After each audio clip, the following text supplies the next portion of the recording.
Hello guys, a very good morning to all of you. स्वागत है आप सभी का ऑनलाइन स्टडी एकेडमी में। आज डेट है 21 अक्टूबर 2020 और आज के डेट के जितने भी इंपॉर्टेंट करंट अफेयर्स हैं वो डिस्कस करेंगे हम इस वीडियो में। साथ ही देखेंगे कुछ इंपॉर्टेंट वन लाइनर्स और उसके बाद है क्विज़। तो मेक श्योर वीडियो को लास्ट तक ज़रूर देखिएगा। तो आइए शुरू करते हैं।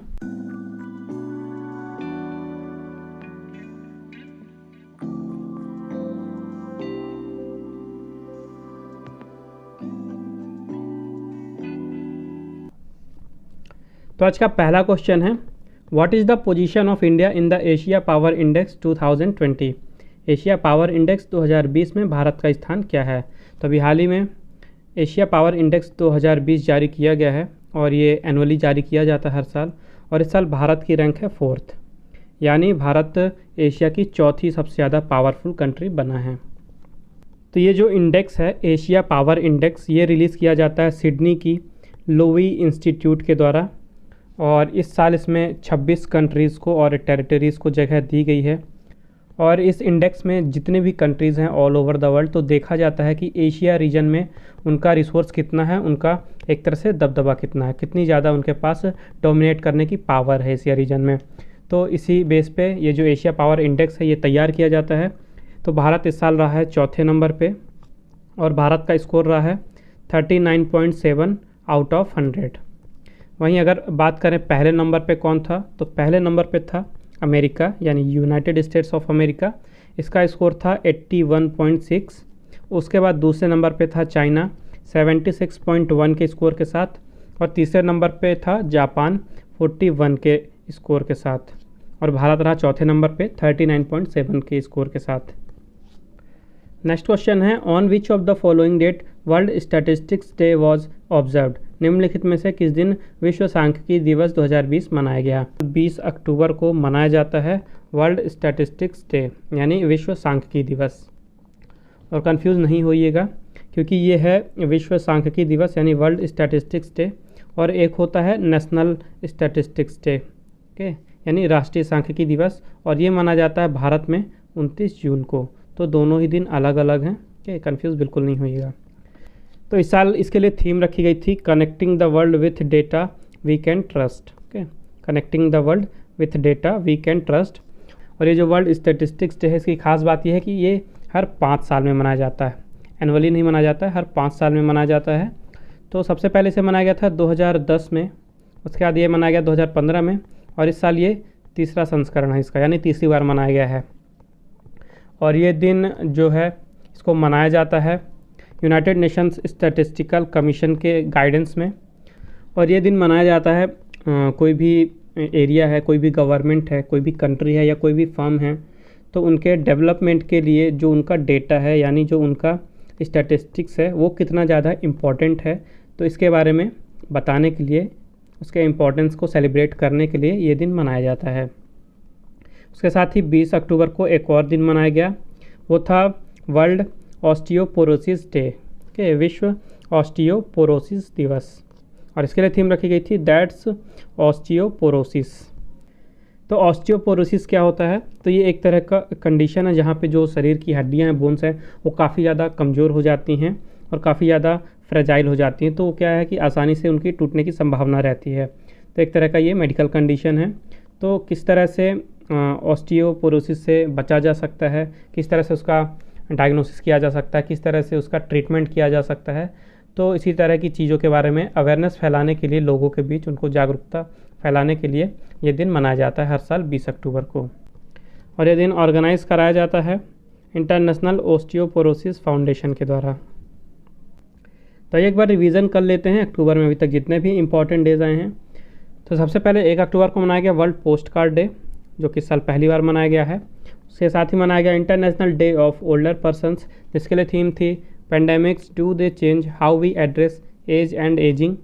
उसके बाद 2 अक्टूबर को मनाया गया world day for farm animals और उसके साथ ही international day of non violence, जिसे भारत में गांधी जयंती के रूप में मनाया जाता है।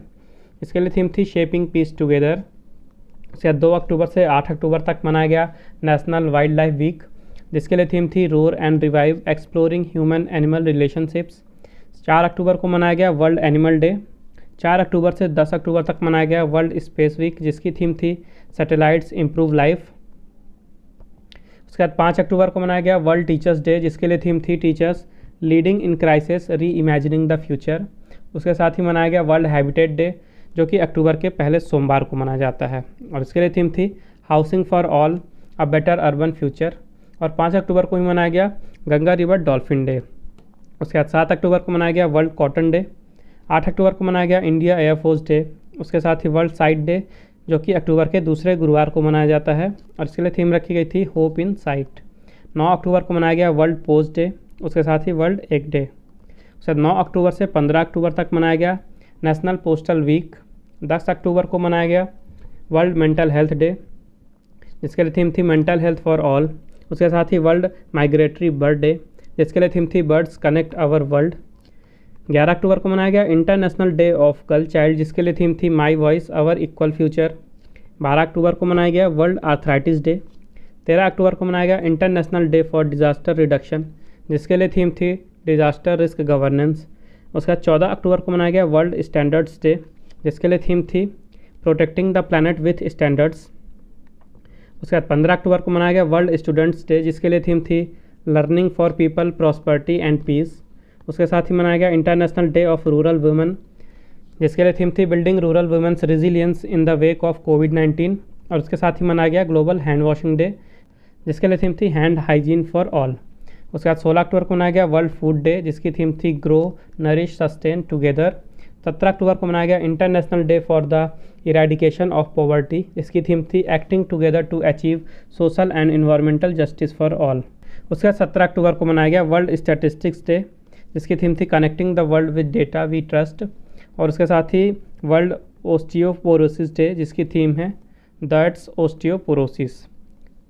तो आई होप आपको ये वीडियो पसंद आ रही होगी। अगर आपको ये वीडियो यूज़फुल लग रही है तो प्लीज़ वीडियो को लाइक कीजिएगा, ज़्यादा से ज़्यादा शेयर कीजिए अपने दोस्तों के साथ अपने प्लेटफॉर्म में सारे, और चैनल को सब्सक्राइब ज़रूर करें और बेल आइकन को भी ज़रूर दबाइएगा ताकि नोटिफिकेशन आपको मिलती रहें। इसके साथ ही अगर रिवीजन के लिए आपको आज के वीडियो का PDF या MP3 फाइल चाहिए तो उसकी भी लिंक मैंने डिस्क्रिप्शन बॉक्स में दे दी है, आप वहाँ पे विज़िट करके फ़ाइल डाउनलोड कर सकते हैं। तो आइए मूव करते हैं आगे के क्वेश्चंस की ओर। नेक्स्ट क्वेश्चन है which bank has approved $177 million loan for Maharashtra road improvements. किस बैंक ने महाराष्ट्र सड़क सुधार के लिए 177 मिलियन अमेरिकी डॉलर का ऋण स्वीकृत किया है। तो अभी हाल ही में एशियन डेवलपमेंट बैंक ने भारत में महाराष्ट्र की सड़कों के इम्प्रूवमेंट के लिए 177 मिलियन $, के लोन को स्वीकृत किया है। तो इस अप्रूवमेंट के अंडर में ये जो लोन अप्रूवमेंट मिला है, तो इससे लगभग 450 किलोमीटर की स्टेट हाईवेज और मेजर डिस्ट्रिक्ट रोड को डेवलप किया जाएगा। और जो महाराष्ट्र का रूरल एरिया है, ग्रामीण इलाका और शहरी क्षेत्र, इन दोनों एरिया के बीच में कनेक्टिविटी बढ़ाई जाएगी। और जब इन दोनों क्षेत्रों के बीच में जब कनेक्टिविटी बढ़ेगी तो जो भी रूरल कम्युनिटीज़ हैं गांव की, तो वो मार्केट को आसानी से एक्सेस कर सकते हैं ईज़िली, कि एम्प्लॉयमेंट भी बढ़ेगा, एम्प्लॉयमेंट अपॉर्चुनिटीज़ और बेहतर सर्विसेज भी मिलेंगी। तो इस तरह से महाराष्ट्र का डेवलपमेंट भी होगा। तो महाराष्ट्र की कैपिटल है मुंबई, गवर्नर हैं भगत सिंह कोश्यारी, और इन्हें अभी प्रेजेंट में गोवा के गवर्नर का भी अतिरिक्त चार्ज दिया गया है। चीफ मिनिस्टर हैं उद्धव ठाकरे, और एशियन डेवलपमेंट बैंक की स्थापना हुई थी 1966 में। हेडक्वार्टर है मनीला फिलीपींस में, और प्रेसिडेंट हैं मसात्सुगु असाकावा। नेक्स्ट क्वेश्चन है who has launched Ayushman Sahakar scheme for health care infrastructures in India. Bharat में स्वास्थ्य सुविधाओं के लिए आयुष्मान सहकार योजना की शुरुआत किसने की है। तभी हाल ही में भारत के union minister for agriculture and farmer welfare Narendra Singh Tomar ji ने लॉन्च किया है आयुष्मान सहकार नाम की एक योजना। और ये योजना लॉन्च की गई है भारत में जो हेल्थ केयर की फैसिलिटीज़ हैं उनके लिए इंफ्रास्ट्रक्चर डेवलप करने के लिए। तो ये स्कीम को मेनली फॉर्मुलेट किया गया है NCDC यानी कि नेशनल कोऑपरेटिव डेवलपमेंट कॉरपोरेशन के द्वारा। और ये स्कीम लाई जा रही है ताकि भारत में ज़्यादा से ज़्यादा हेल्थ केयर इंफ्रास्ट्रक्चर को डेवलप किया जा सके। तो इस स्कीम के अंडर में जो NCDC है यानी नेशनल कोऑपरेटिव डेवलपमेंट कॉरपोरेशन, वो अलग अलग कोऑपरेटिव्स को 10,000 करोड़ तक का फंड देगी आने वाले कुछ सालों में। और इन फंड्स का यूज़ करके जो भी कोऑपरेटिव्स हैं तो वो हेल्थ केयर से रिलेटेड इंफ्रास्ट्रक्चर को डेवलप करेंगे भारत में, और मेनली उनका फोकस होगा रूरल एरियाज़ में। तो इस स्कीम से मेनली जो हेल्थ सर्विसेज हैं भारत में उनको सुधारने की कोशिश की जा रही है। नेक्स्ट क्वेश्चन है, who has won Danisa Denmark open 2020? Danisa Denmark open 2020 किसने जीता है? तो ये जो डेनिशा डेनमार्क ओपन है ये एक बैडमिंटन की चैम्पियनशिप हुई थी अभी, और ये हुई थी डेनमार्क में। ओके, तो इसे जीता हाल ही में वुमेन सिंगल कैटेगरी में जीती हैं Nozomi Okuhara. Okay, women single में जीती हैं नोजोमी ओकुहारा और इन्होंने हराया है कैरोलिना मैरिन को। और मेंस सिंगल में बात करें तो मेंस सिंगल में जीते हैं आंदर्स एंटोनसेन। ओके, आंदर्स एंटोनसेन, और इन्होंने फाइनल में हराया है रैस्मस गेमके को। और नोजोमी ओकुहारा जो हैं ये जापान की हैं और एंदर्स एंटोनसेन जो हैं ये डेनमार्क के ही हैं। तो एक बार इस लिस्ट में देख लीजिए जो भी विनर्स की कैटेगरी है और उनके नाम। तो विमेन सिंगल में नोजोमी ओकुहारा जापान की, मेन सिंगल में आंदर्स एंटोनसेन डेनमार्क के, मेंस डबल जीता है मार्कस एलिस और क्रिस लैंग्रिज जो कि इंग्लैंड के हैं। विमेंस डबल में जीते हैं यूकी फुकुशिमा और उनके साथ ही सयाका हिरोटा जो कि जापान की हैं दोनों। और मिक्स डबल में जीते हैं मार्क लैम्सफुस और उनके साथ ही इसाबेल हर्ट्रिच जो कि जर्मनी के हैं। नेक्स्ट क्वेश्चन है, where will the India's first logistic park be set up? Bharat का पहला लॉजिस्टिक पार्क कहाँ स्थापित किया जाएगा? तो भारत का पहला लॉजिस्टिक पार्क स्थापित किया जाएगा असम में। और इस पार्क का जो एस्टिमेट कॉस्ट रखा गया है ये है 694 करोड़ रुपीज़, यानी 694 करोड़ रुपए का खर्च आएगा इसमें। और इसके लिए जो आधारशिला है वो रखी है नितिन गडकरी जी ने। ओके, नितिन गडकरी जी ने। और इस पार्क के बन जाने से लोगों के बीच एयर में, रोडवेज़ में, रेलवेज़ में और वाटरवेज़ में हर तरफ से कनेक्टिविटी को और भी बढ़ाया जाएगा। तो ये स्थापित किया जाएगा असम में। तो ये जो लॉजिस्टिक पार्क स्थापित किया जाना है असम में, इसको डेवलप किया जाएगा भारतमाला परियोजना के अंतर्गत। और ये भारतमाला परियोजना क्या है? तो ये अनाउंस की गई थी, जो हमारे यूनियन मिनिस्टर है रोड ट्रांसपोर्ट और हाईवे के मिस्टर नितिन गडकरी जी, इन्होंने लॉन्च किया था 2017 में भारतमाला परियोजना। और इस परियोजना के अंतर्गत में जो भारत है वहाँ पे जो कनेक्टिविटी है उसको इम्प्रूव करना है 2022 तक। तो इस परियोजना के अंदर में ही इस लॉजिस्टिक पार्क को डेवलप किया जाएगा। और असम की बात करें तो चीफ मिनिस्टर हैं सर्बानंद सोनोवाल, गवर्नर हैं जगदीश मुखी और कैपिटल है दिसपुर। नेक्स्ट क्वेश्चन है, विच आयोग will establish the India's first frontier technologies cloud innovation centre? Bharat का पहला frontier technology cloud innovation centre कौन सा आयोग स्थापित करेगा? तो नीति आयोग करेगा भारत का पहला frontier technologies cloud innovation centre का स्थापना। तो जो frontier technologies cloud innovation centre है इसको नीति आयोग इस्टेब्लिश करेगी with collaboration of Amazon web services, यानी अमेज़न वेब सर्विसेज के साथ मिलकर इसका इस्टेब्लिशमेंट किया जाएगा। और इसका इस्टेब्लिशमेंट किया जा रहा है क्योंकि बहुत सारे सोसाइटी में चैलेंजेस हैं, इनको फेस करने के लिए, इन चैलेंजेस में डिजिटल इनोवेशन का यूज़ करने के लिए ये जो क्लाउड इनोवेशन सेंटर है इसे डेवलप किया जा रहा है। और इस प्रोग्राम के थ्रू जो भी गवर्नमेंट एजेंसी हैं, नॉन प्रॉफिट और एजुकेशनल इंस्टीट्यूशन हैं, तो उनको अपॉर्चुनिटीज़ मिलेगी कि वो एक साथ आएँ और जो भी चैलेंजेस चल रहे हैं तो उनके लिए नए नए आइडियाज़ सीखें, डिज़ाइन थिंकिंग सीखें, अपनी जो भी उनकी थिंकिंग है उसको अप्लाई करें उस एरिया में। ओके, और जो AWS है यानी अमेज़न वेब सर्विसेज हैं उनके द्वारा जो एक्सपर्टाइज़ हैं उनकी टेक्नोलॉजी को एक्सेस करे वो। और जो भी अलग अलग इनोवेटर हैं या स्टार्टअप हैं तो उनको भी हेल्प मिलेगी इससे कि जो भी उनके स्टार्टअप हैं या उनकी इनोवेशंस हैं उनको भी एक तरह से पुश मिलेगा। ओके, तो जो भी अपकमिंग टेक्नोलॉजीज़ हैं इमर्जिंग, जैसे कि artificial intelligence, internet of thing, robotics, blockchain, तो इन सब चीज़ों का यूज़ करके, इन टेक्नोलॉजी का यूज़ करके वो अपने इनोवेशंस हैं जो उनके और आइडियाज़ हैं तो उनको वो डेवलप कर सकते हैं। मतलब इन सारी टेक्नोलॉजीज़ का यूज़ कर सकते हैं मेनली वो अपने आइडियाज़ में। नेक्स्ट क्वेश्चन है, in which Indian state the hing cultivation has been introduced recently? हाल ही में किस भारतीय राज्य में हींग की खेती शुरू की गई है? तभी हाल ही में हिमाचल प्रदेश में की गई है शुरुआत सबसे पहले हींग की खेती की भारत में? तो अभी हाल ही में CSIR IHBT यानी कि council of scientific and industrial research institute of Himalayan bio resource technology ने जो हिमाचल प्रदेश का लाहौल वैली है वहाँ पे हींग की खेती की है और आने वाले समय में ये लगभग 750 एकड़ में खेती को फैलाई जाएगी। जो हींग है इसे इंग्लिश में कहा जाता है एसोफटीडा। और इस प्रोजेक्ट के लिए जो IHBT है उन्होंने पार्टनरशिप की है department of agriculture of Himachal Pradesh के साथ, ताकि हिमाचल प्रदेश के रीजन में ज़्यादा से ज़्यादा हींग के प्रोडक्शन को बूस्ट किया जा सके। उसके लिए जो national bureau of plant genetic resources हैं उन्होंने ईरान से 6 कैटेगरी के हींग मंगाए हैं और उन्हीं का प्लांटेशन किया गया है। तो भारत में अभी तक हींग की खेती नहीं होती थी। भारत जो है हींग इंपोर्ट करता था अलग अलग कंट्रीज से, जैसे कि अफ़गानिस्तान, ईरान और उज़्बेकिस्तान। और भारत वर्ल्ड में जितने भी हींग यूज़ की जाती है पूरे वर्ल्ड में उसका 40% अकेले भारत में ही यूज़ किया जाता है।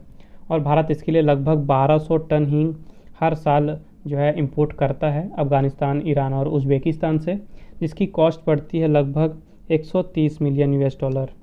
तो अब भारत में जो हींग है उसकी पूर्ति के लिए भारत में ही शुरू की जा रही है हींग की खेती। तो सबसे पहले हिमाचल प्रदेश के लाहौल वैली में खेती की गई है हींग की। और हिमाचल प्रदेश की बात करें तो चीफ मिनिस्टर हैं जयराम ठाकुर, गवर्नर हैं बंडारू दत्तात्रेय, कैपिटल है समर कैपिटल शिमला और विंटर कैपिटल धर्मशाला। नेक्स्ट क्वेश्चन है विच स्टार्टअप हैज़ लॉन्च्ड मूव पे for dairy farmers in Rajasthan? Rajasthan में डेयरी किसानों के लिए किस स्टार्टअप ने मूव पे लॉन्च किया है? तो अभी हाल ही में IIT मद्रास की स्टार्टअप है एक स्टेल एप्स ने लॉन्च किया है ये मूव पे। और ये जो मूव पे है ये एक तरह का पेमेंट गेटवे है जो कि लॉन्च किया गया है डेयरीज़ और डेयरीज़ फार्मर्स के लिए। तो इस मूव पे पेमेंट गेटवे का यूज़ करके जो डेयरी ऑफिशियल्स हैं, तो जितने भी डेयरी के मेंबर्स हैं या फार्मर्स हैं डेयरी से रिलेटेड, तो उनके अकाउंट में डायरेक्टली पैसे भेज सकते हैं डिजिटली।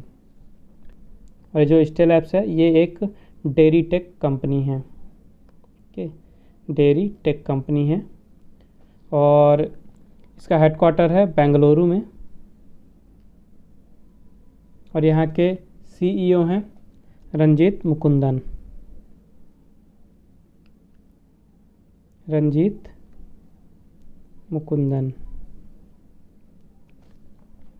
नेक्स्ट क्वेश्चन है which country has won the Visvesvaraya award during the 3rd assembly of the international solar alliance?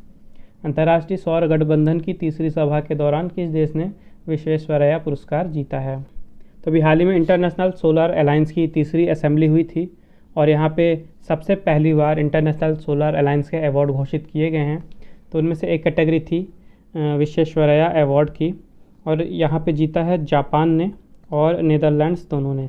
तो जापान को मिला है विश्वेश्वरैया अवार्ड एशिया पैसिफिक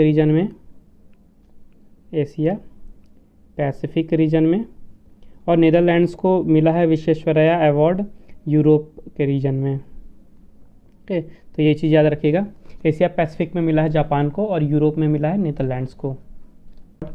तो विश्वेश्वरैया अवार्ड तो मिला है एशिया पैसिफिक रीजन में जापान को और यूरोप और अदर रीजन्स में मिला है नीदरलैंड्स को। वहीं कल्पना चावला अवार्ड मिला है डॉक्टर भीम सिंह जो कि IIT दिल्ली से हैं और उनके साथ ही डॉक्टर आयशा अल नुआइमी को जो कि Dubai electricity and water authority से हैं। और जो दिवाकर अवार्ड है ये दिया गया अर्पण इंस्टीट्यूट को जो कि हरियाणा की है और उसके साथ ही आरुषि सोसाइटी को। जो इंटरनेशनल सोलर अलायंस का हेडक्वार्टर है ये है हरियाणा के गुड़गांव में और ISA के लीडर हैं प्रेजेंट में उपेंद्र त्रिपाठी। तो ये मूव करते हैं आज के इम्पोर्टेंट वन लाइनर्स की तरफ। सबसे पहले है DRDO successfully test fired stand off anti tank missile named as SANT from Chandipur Odisha. तो हाल ही में DRDO ने ओडिशा के चंदीपुर से सेंट नाम की एक stand off anti tank missile का सफल परीक्षण किया है। नेक्स्ट है government of India extends home secretary Ajay Kumar Bhalla's tenure extended till August 2021। तो भारत सरकार ने गृह सचिव अजय कुमार भल्ला का कार्यकाल अगस्त 2021 तक बढ़ा दिया है। नेक्स्ट है bank of Baroda signed MOU with Mahindra and Mahindra for tractor finance business. Bank of Baroda ने ट्रैक्टर फाइनेंस बिजनेस के लिए महिंद्रा एंड महिंद्रा के साथ समझौता ज्ञापन पर हस्ताक्षर किए हैं। Albania celebrated mother Teresa day on 19 अक्टूबर। तो हाल ही में 19 अक्टूबर को अल्बानिया में मदर टेरेसा दिवस मनाया गया। And the last is MS Dhoni becomes first player to play 200 games in IPL। तो IPL अभी प्रेजेंट में UAE में हो रहा है, IPL यानी कि इंडियन प्रीमियर लीग, और इसी लीग में MS धोनी 200 मैच खेलने वाले पहले खिलाड़ी बन गए हैं। तो अब समय है आज के क्विज़ का। आज के क्विज़ का क्वेश्चन है, how many Indian beaches have got the prestigious blue flag certification recently. हाल ही में कितने भारतीय समुद्र तटों को प्रतिष्ठित ब्लू फ्लैग प्रमाणन मिला है। तो मेक श्योर इस क्वेश्चन का आंसर जरूर दे कमेंट बॉक्स में। ये देखते हैं कल का क्वेश्चन। कल मैंने आपसे पूछा था, which state has become first in India to go digital in public education. सार्वजनिक शिक्षा में डिजिटल होने वाला भारत का पहला राज्य कौन बना है।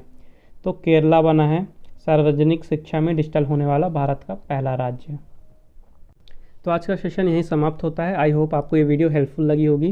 अगर आपको वीडियो अच्छी और हेल्पफुल लगी है तो मेक श्योर वीडियो को लाइक कीजिए, शेयर कीजिए और चैनल को सब्सक्राइब कीजिए। अगर आपको आज के वीडियो का PDF चाहिए तो मैंने डिस्क्रिप्शन में टेलीग्राम चैनल की लिंक दे दी है। आप हमारे टेलीग्राम चैनल पे जाके आज का PDF डाउनलोड कर सकते हैं। उसके साथ ही आप फेसबुक में मुझे फॉलो कर सकते हैं ऑनलाइन स्टडी अकेडमी 20 पे, और आप इंस्टाग्राम में मुझे फॉलो कर सकते हैं online.study.academy सर्च करके। तो मिलते हैं कल फिर एक नए वीडियो में कुछ नए करंट अफेयर्स के साथ, और साथ में देखेंगे कुछ इंपॉर्टेंट वन लाइनर्स और क्विज तो होगा ही। तो मेक श्योर कल भी आप हमारे साथ इसी टाइम पे जुड़े। तब तक के लिए take care and thank you guys.